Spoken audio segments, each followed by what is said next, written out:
이사야 22장. 이것은 환상 골짜기를 두고 하신 엄한 경고의 말씀이다. 너희가 무슨 변을 당하였기에 모두 지방에 올라가 있느냐. 폭동으로 가득 찬 성읍, 시끄러움과 소동으로 가득 찬 도성아. 이번 전쟁에 죽은 사람들은 칼을 맞아 죽은 것도 아니고 싸우다가 죽은 것도 아니다. 너희 지도자들은 다 도망치기에 바빴고 활도 한번 쏘아보지 못하고 사로잡혔다. 사로잡힌 너희들도 아직 적군이 멀리 있는데도 질의 겁을 먹고 도망가다가 붙잡혀서 포로가 되었다. 그러므로 내가 통곡한다. 다들 비켜라. 혼자서 통곡할 터이니 나를 내버려 두어라. 내 딸 내 백성이 망하였다고 나를 위로하려고 애쓰지 말아라. 주 만군의 하나님께서 친히 환상 골짜기에 혼란과 학대와 소란을 일으키시는 날을 이르게 하셨다. 성벽이 헐리고 살려달라고 아우성치는 소리가 산에까지 사무쳤다. 엘람 군대는 화살통을 메고 왔고 기마대와 병거대가 그들과 함께 왔으며 기르 군대는 방패를 들고 왔다. 너의 기름진 골짜기들은 병거 부대의 주둔지가 되었고 예루살렘 성문 앞 광장은 기마 부대의 주둔지가 되었다. 유다의 방어선이 뚫렸다. 그때에 너희는 수풀궁에 있는 무기를 꺼내어오고 다윗성에 뚫린 곳이 많은 것을 보았고 아랫문에는 물을 저장하였다. 예루살렘에 있는 집의 수를 세어보고는 더러는 허물어다가 뚫린 성벽을 막았다. 또한 옛 못에 물을 대려고 두 성벽 사이에 저수지를 만들기도 하였다. 그러나 너희는 일이 이렇게 되도록 하신 분을 의지하지 않고 이 일을 옛적부터 계획하신 분에게는 관심도 없었다.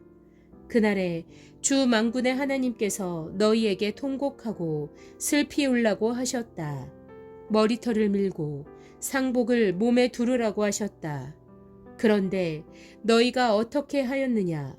너희는 오히려 흥청망청 소를 잡고 양을 잡고 고기를 먹고 포도주를 마시며 내일 죽을 것이니 오늘은 먹고 마시자 하였다. 그래서 만군의 주님께서 나의 귀에 대고 말씀하셨다. 이 죄는 너희가 죽기까지 용서받지 못한다. 주 만군의 하나님께서 이렇게 말씀하셨다. 주 만군의 하나님께서 이렇게 말씀하신다. 너는 궁중의 일을 책임진 총책임자 셈나에게 가서 나의 말을 전하여라. 내가 이곳과 무슨 상관이 있기에 이곳에 누가 있기에 여기에다 너의 무덤을 팠느냐. 높은 곳에 무덤을 파는 자야. 바위에 누울 자리를 쪼아내는 자야. 그렇다. 너는 권세가 있는 자다. 그러나 주님께서 너를 단단히 묶어서 너를 세차게 내던지신다. 너를 공처럼 둥글게 말아서 넓고 아득한 땅으로 굴려버리신다. 내가 거기에서 죽을 것이다.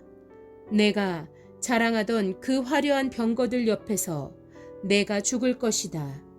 그리하여 너는 너의 상전의 집에 수치거리가 될 것이다. 내가 너를 너의 관직에서 쫓아내겠다. 그가 너를 그 높은 자리에서 끌어내릴 것이다. 그날이 오면 내가 힐기야의 아들인 나의 종 엘리야김을 불러서 너의 관복을 그에게 입히고 너의 띠를 그에게 띠게 하고 너의 권력을 그의 손에 맡길 것이니 그가 예루살렘에 사는 사람들과 유다 집안의 아버지가 될 것이다. 내가 또 다윗 집의 열쇠를 그의 어깨에 둘 것이니 그가 열면 닫을 자가 없고 그가 닫으면 열 자가 없을 것이다.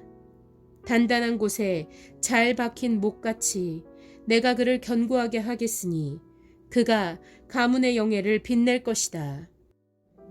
그의 가문의 영광이 그에게 걸릴 것이다. 종지에서 항아리에 이르기까지 모든 작은 그릇들과 같은 그 자손과 족속의 영광이 모두 그에게 걸릴 것이다. 만군의 주님의 말씀이다. 그날이 오면 단단한 곳에 잘 박힌 못이 삭아서 부러져 떨어질 것이니 그 위에 걸어둔 것들이 산산조각이 날 것이다. 이것은 주님께서 하신 말씀이다. 이사야 23장. 이것은 두로를 두고 하신 엄한 경고의 말씀이다.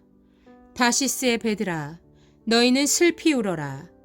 두로가 파멸되었으니 들어갈 집도 없고 닻을 내릴 항구도 없다. 키프로스에서 너희가 이 소식을 들었다. 항해자들이 부유하게 만들어준 너희 섬 백성들아, 시돈의 상인들아, 잠잠하여라. 시올의 곡식 곧 나일의 수확을 배로 실어 들였으니 두로는 곧 문나라의 시장이 되었다. 그러나 너 시돈아, 너 바다의 요새야, 내가 수치를 당하였다. 너의 어머니인 바다가 너를 버리고 이렇게 말한다. 나는 산고를 겪지도 않았고 아이를 낳지도 못하였다. 아들들을 기른 일도 없고 딸들을 키운 일도 없다. 두로가 파멸되었다는 소식이 이집트에 전해지면 이집트마저도 충격을 받고 낙심할 것이다. 베니게의 주민아, 스페인으로 건너가거라. 섬나라 백성아, 슬피 울어라. 이것이 너희가 그렇게 좋아하던 도성 두로냐. 그토록 오랜 역사를 가지고 저 먼 곳에까지 가서 식민지를 세우던 도성이냐. 빛나는 왕관을 쓰고 있던 두로, 그 상인들은 귀족들이요, 그 무역상들은 세상이 우러러보던 사람들이었는데 두로를 두고 누가 이런 일을 계획하였겠느냐. 그 일을 계획하신 분은 만군의 주님이시다. 온갖 영화를 누리며 으스대던 교만한 자들을 비천하게 만드시고 이 세상에서 유명하다는 자들을 보잘것없이 만드시려고 이런 계획을 세우셨다. 스페인에 따라 너의 땅으로 돌아가서 땅이나 갈아라. 이제 너에게는 항구가 없다. 주님께서 바다 위에 팔을 펴셔서 왕국들을 뒤흔드시고 베니게의 요새들을 허물라고 명하셨다. 그래서 주님께서 이렇게 말씀하셨다. 처녀 딸 시도나, 너는 망했다. 내가 다시는 우쭐대지 못할 것이다. 일어나서 키프로스로 건너가 보아라. 그러나 거기에서도 내가 평안하지 못할 것이다. 바빌로니아 사람의 땅을 보아라. 백성이 없어졌다. 아시리아 사람이 그곳을 들짐승이 사는 곳으로 만들었다. 그들이 도성 바깥에 흙언덕을 쌓고 성을 공격하여 궁전을 헐어 황폐하게 하였다. 다시스의 배들아, 너희는 슬피 울어라. 너희의 요새가 파괴되었다.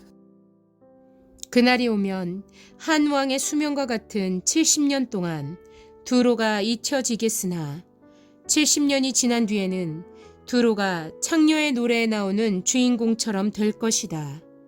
망각 속으로 사라졌던 너 가련한 창녀야. 수금을 들고 성읍을 두루 다니며 감미롭게 수금을 타고 노래나 실컷 불러라. 남자들마다 내 노랫소리를 듣고 다시 너를 기억하여 모여들게 하여라. 70년이 지나면 주님께서 두로를 돌보아 주셔서 옛날처럼 다시 해상무역을 하게 하실 것이다. 그때의 두로는 다시 제 몸을 팔아서 땅 위에 있는 세상의 모든 나라의 돈을 끌어들일 것이다. 그러나 두로가 장사를 해서 벌어들인 소득은 주님의 몫이 될 것이다. 두로가 제 몫으로 간직하거나 쌓아두지 못할 것이다. 주님을 섬기며 사는 사람들이 두로가 벌어놓은 것으로 배불리 먹을 양식과 좋은 옷감을 살 것이다.